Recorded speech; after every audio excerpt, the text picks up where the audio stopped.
Namaskar, children. As we have done with the second poem, Wind, written by Chinnaswamy Subramaniam Bharati. This poem teaches us that we have to make ourselves strong, courageous, determined, firm to face the challenges, problems, or obstacles of our life. Because those are weak, they can be easily shaken by or moved by problems of their life. So we have to work on making ourselves strong. So with this, let's begin with the question answer and poetic device which poet has used in this poem. So let's discuss with the literary devices. First, as a wind is metaphor for the problems or hardship of a life. So the entire poem is a metaphor.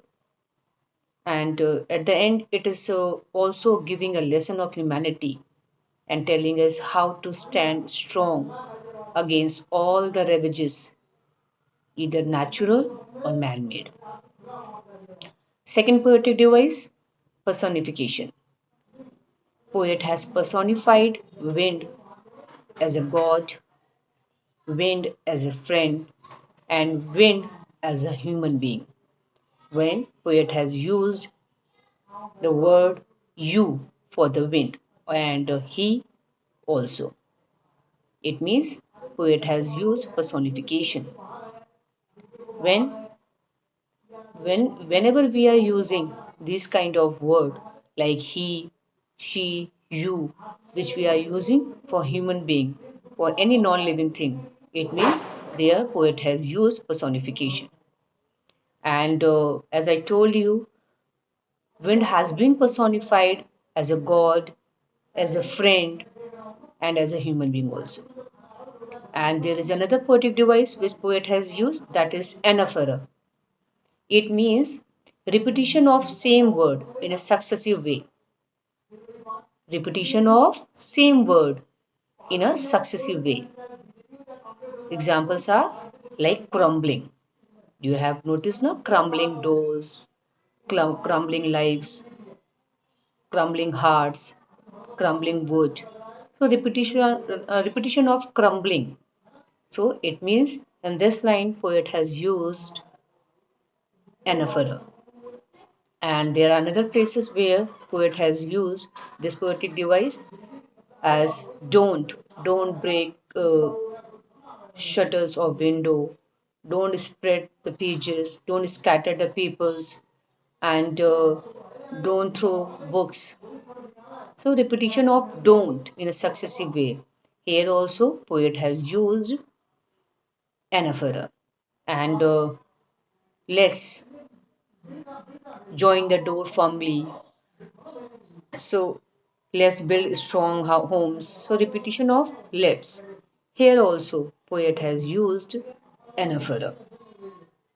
And there is one more place where poet has used anaphora. Can you guess? I know. Now it is easy for you to recognize anaphora. In the first stanza, fifth line, you threw them all down. You tore the pages of the books. You brought the rain again. So repetition of you. Here also poet has used anaphora. So first poetic device is metaphor. Wind is metaphor for the problems of life. And second poetic device is personification. As you can see in a wind is personified as a god, wind is personified as a friend, and wind is personified as a human being. And third is anaphora, repetition of same word in a successive way. First, in the first stanza, second line, repetition of don't break the shutters of the windows, don't scatter the papers, don't throw down the books on the shelf. And second word, you threw them all down.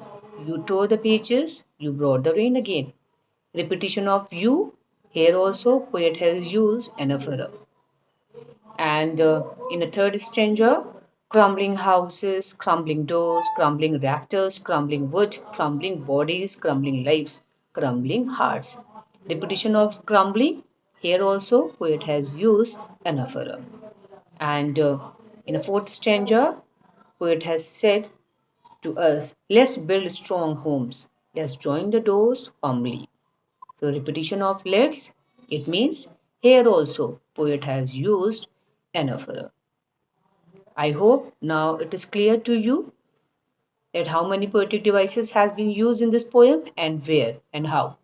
So now let's begin with the question answer of this poem. First, what are the things the wind does in the first stanza? Answer: the wind breaks the doors of the windows, scatters the papers, and throws down the books from the bookshelf. It also tears the pages of the books and brings rain.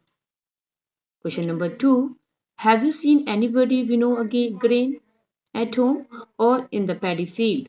What is the word in your language for winnowing? What do people use for winnowing? Give the words in your language if you know. Answer: yes, I have seen ladies winnow grain in my village. People winnow grains to remove straw and dust found in grains. It is called barsana. Question number three: what does the poet say the wind god winnows? Answer: the wind god winnows weak things and weak bodies and crushes them easily. Question 4: what should we do to make friends with the wind? Answer: the poet suggests that we should build strong houses and fix the door firmly to make friends with the wind. Moreover, we should be strong enough to face the difficulties in life. Question number 5: what do the last four lines of the poem mean to you?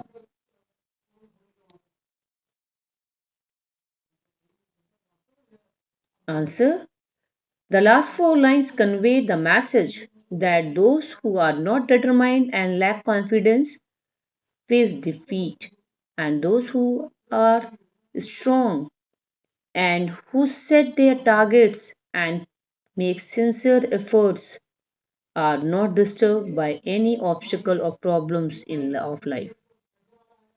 As I told you at the beginning of this class, that what this poem teaches us. Question number 6: how does the poet speak to the wind? In anger or with humor? You must also have seen or heard of the wind crumbling lives. What is your response to this? Is it like the poet's answer? The poet speaks to the wind with humor. I opine that the poet's behavior is pertinent, and I have also seen the wind devastating the property mercilessly. The poet invites the wind to attack him and intends to prepare himself for the attack.